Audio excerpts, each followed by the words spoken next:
কিছু সিনেমা হয় যে সিনেমাগুলো ঠিক মতন হল পায় না, সেই সিনেমাগুলোর হোর্ডিং পায় না, কিন্তু তবুও সেই সিনেমাগুলোই হয়ে ওঠে মানুষের মনের মধ্যে একটা বড় জায়গা করে নিতে পারে। Hello guys, welcome back to review sky. তোমাদের সাথে আমি রৌনক। আজকে চলে এসেছি। বেরিয়েছে সিনেমাটা এক সপ্তাহ আগে, কিন্তু ওই যে বললাম হল পাইনি। আমি যে শহরে থাকি সেই শহরে হলে আসেনি। আমি ভাবলাম তাহলে প্রথম উইকে আসেনি, হয়তো সেকেন্ড উইকে আসবে, কিন্তু সেকেন্ড উইকেও দেখলাম না, সেখানেও দিল না। সো আমি গতকাল গিয়েছিলাম নন্দনের সিনেমাটা দেখতে। সেটা হলো অঙ্ক কি কঠিন, সৌরভ পালদির ডিরেকশনে। এবং সিনেমাটা বেসিক্যালি দেখো 1:15 শো ছিল নন্দনে, এবং অনেক দিন পর হলে এরকম হাউসফুল সিনেমা দেখছি, যেখানে কমেডিতে লোকজন হাহা করে হাসছে, যেখানে হাততালি পড়ছে। এরকম এনভায়রনমেন্টের সিনেমা সত্যি আমি বহু দিন পর দেখলাম। কারণ অডিয়েন্স যে আবার বাংলা সিনেমা দেখতে আসছে সেটা কিন্তু তার প্রমাণ। এবং যেটা সেকেন্ড উইক চলছে সিনেমাটা, সেটাও কিন্তু হচ্ছে তখন হাউসফুল চলছে। সো বুঝতেই পারছো কেন এত এক্সাইটমেন্ট। তিনটে বাচ্চার গল্প।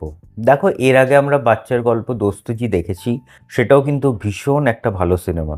এবং তারপরে হচ্ছে এটা, তিনটে বাচ্চার গল্প, যেখানে হচ্ছে বাবিন, ডলি এবং টায়ার, যেটা যথাক্রমে তাদের নাম হলো হচ্ছে ঋদ্ধিমান ব্যানার্জি, গীতশ্রী চক্রবর্তী এবং তপময় দেব। তিনজনের স্বপ্ন পূরণের গল্প। কোভিডে তাদের স্কুল বন্ধ হয়ে গেছে এবং তারা নিজেরা একটা হাসপাতাল বানাচ্ছে, এবং সেটা নিয়ে গল্পটা তৈরি হচ্ছে। এবং তার সাথে রয়েছে প্রসূন সোম, এবং তার সাথে হলো পার্ণমিত্রর একটা প্রেম যেখানে দেখানো হয়েছে। তারা প্রমুখ শাহরুখ, এবং তার সাথে পার্ণমিত্র যে চরিত্রটা, সেটা তারা অভিনয় করেছে। সো যেটা বলার আমার, দেখো যে অনেক সময় যেটা ঘটে যে বড় স্টারকাস্ট, বড় প্রোডাকশন, প্রচুর টাকা খরচ করা হয়েছে, টাকা উড়ে বেড়াচ্ছে সেটে, কিন্তু তবুও আমরা সেই সিনেমাগুলোকে দেখে বাইরে বেরিয়ে বলি, না ঠিক মন ভরল না। কিন্তু কিছু সিনেমা হয় যেগুলো হচ্ছে কোনো স্টারকাস্ট নেই, টাকা ওড়ানো হয়নি, শুধু তার প্রধান যে কাজটা করা হয়েছে সেটা হলো একটা গল্প। একটা গল্প বলা হয়েছে, যেটা গল্পই হলো এই সিনেমার মেন ব্রহ্মাস্ত্র। এবং তার সাথে হচ্ছে অ্যাক্টিং। তিনটে বাচ্চার কি অসাধারণ অ্যাক্টিং। দেখো, উষসী চক্রবর্তী বলো বা শঙ্কর দেবনাথ, পার্ণ মিত্র, এনারা কিন্তু তিনজনাই, সত্যি কথা বলতে কি, যে তারা কিন্তু ভালো অ্যাক্টর এবং তারা ভীষণ ভালো অভিনয় করেছে, এবং এরা হচ্ছে এই সিনেমার সাপোর্ট সিস্টেম। কিন্তু ওই যে তিনটে বাচ্চা যারা প্রধান এখানে, সেই তিনটে বাচ্চার যে অভিনয়, তাদের যে সত্যি কথা বলতে কি, যে হাসানো, একটা কোনো একটা জায়গায় গিয়ে যে তাদের সুন্দরভাবে তাদের প্রেজেন্টেশনটা, সেইগুলো যেন মনের মধ্যে রয়ে যাচ্ছে। কোনো, সত্যি কথা বলতে কি, তোমার কখনো মনে হবে না যে তুমি সেখানে বোরিং হচ্ছ, বা তোমার মনে হবে না যে তোমার সেখানে তোমাকে জোর করে হাসানো হচ্ছে, এরকম কোনো পয়েন্ট নয়। তারা ভীষণভাবে ভালো স্ক্রিপ্ট একটা লিখেছে, এবং সত্যি কথা বলতে কি অনেক জায়গায় হিউমার রয়েছে, হোমাচ দেওয়া হয়েছে, যে জায়গাগুলো সত্যি ভীষণ সেগুলো ভালো। এবং আমার মনে হয় যে তারা সেখানে একটা অক্সিজেন সিলিন্ডার নিয়ে একটা গল্প, যেটা অক্সিজেন সিলিন্ডার নিয়ে তারা যাচ্ছে, এগুলোকে এখানে দেখানো হয়েছে। সেই জায়গাগুলোতে আমার মনে হয়েছে যে এই বেঙ্গলি ইন্ডাস্ট্রি নামক পেশেন্টটাকে বাঁচানোর জন্য সত্যি এই ধরনের অঙ্ক কি কঠিনের মতন cinema as a oxygen cylinder কিন্তু ভীষণ রকম প্রয়োজন। কারণ কোনো ফালতু জিনিসগুলোকে বানিয়ে, বড় বড় স্টারকাস্ট দিয়ে প্রচুর টাকা ইনভেস্ট করে বানিয়ে দিয়ে বলা যে আমরা এটা বানাচ্ছি, বা কোনো একটা জায়গা থেকে কপি পেস্ট করে নিয়ে বানিয়ে দেখানো যে আমরাও পারি বানাতে, সেগুলো না করে আমার মনে হয় একটা গল্পকে প্রধান হিসেবে তুলে ধরে সেখান থেকে একটা এই ধরনের সিনেমা তৈরি হোক, যেখানে সত্যি ভীষণ ভালো কাজ হয়েছে।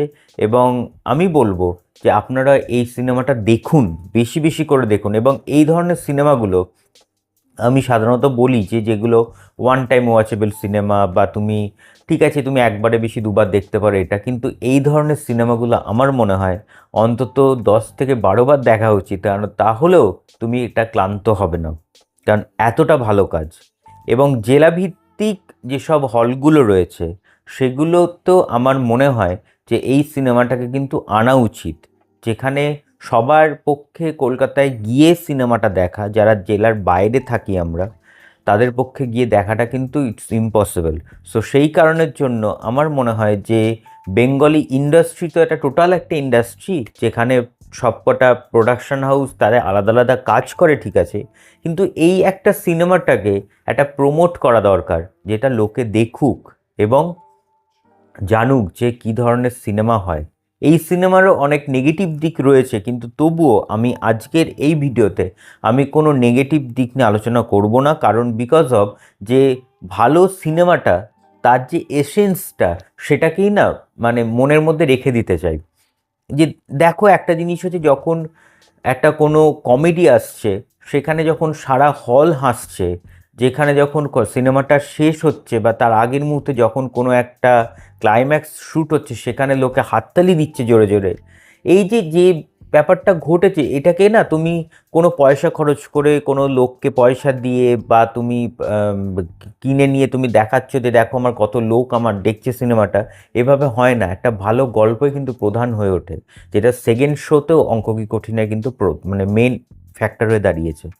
সো এই ধরনের সিনেমা হোক এবং আরও আরও মানুষ এই ধরনের সিনেমা দেখুক, এটাই আমার হচ্ছে কাম্য।